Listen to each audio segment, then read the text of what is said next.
Welcome back to XL, and I'm getting spoiled today. I got another guest sitting beside me here, Akil Augustine, NBA TV Canada. Now, Akil, February is Black History Month, and a lot of teams throughout the league are celebrating. You had an opportunity to sit down with Canadian basketball pioneer Tony Sims. What came out of that?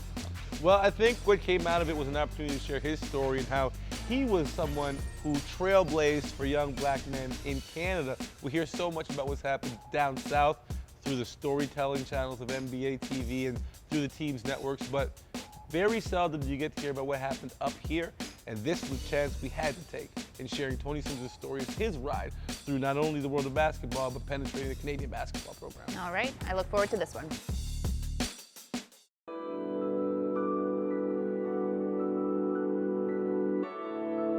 At one point when Canada basketball seemed to be a closed shop, Tony was one of the first minorities in.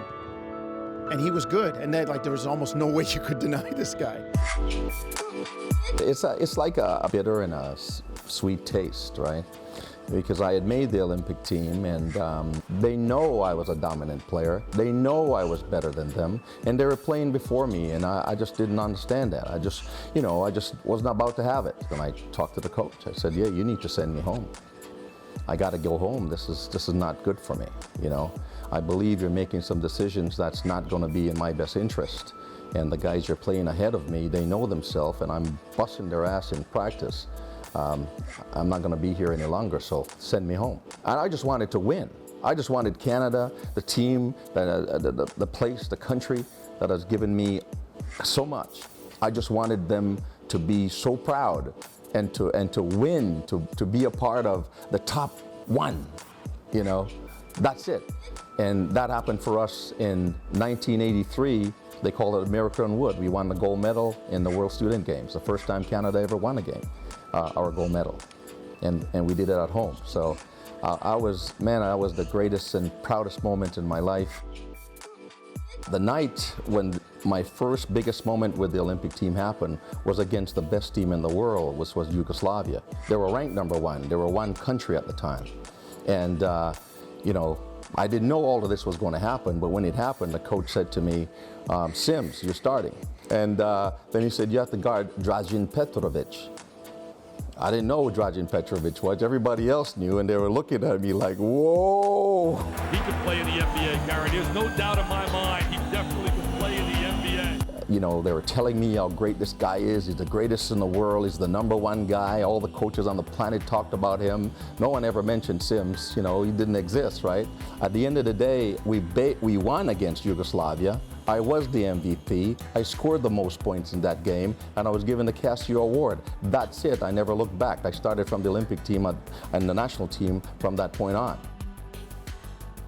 I did guard Michael Jordan, and when I guarded him, I felt like I was a peer to him. I felt like I could handle it. I felt like, you know what, Michael?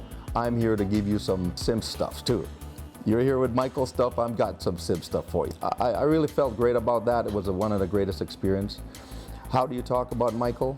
And I'll tell you, I must say flat out, he's the greatest athlete and player that I've ever played against, period.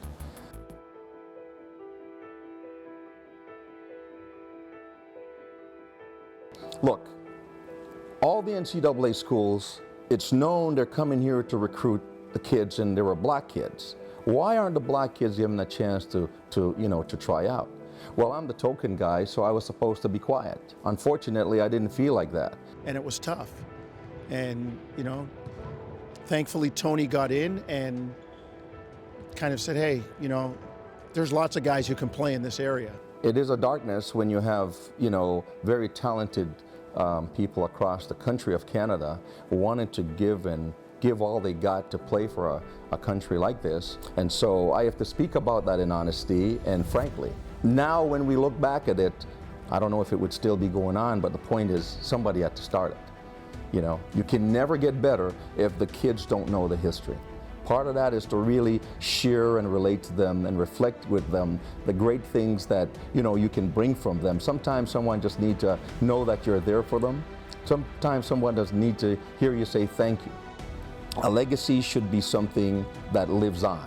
When you go, when you pass, when there's nothing more from your language, from your voice, from your pictures, people still have that feeling that this man came and he did something that lasted in such a way that affected life, that affected my kids, and left me in a far better place than I've ever been. You know, I'd love people to recognize that I stood up for them when I didn't even know them. I was their voice when they didn't have one.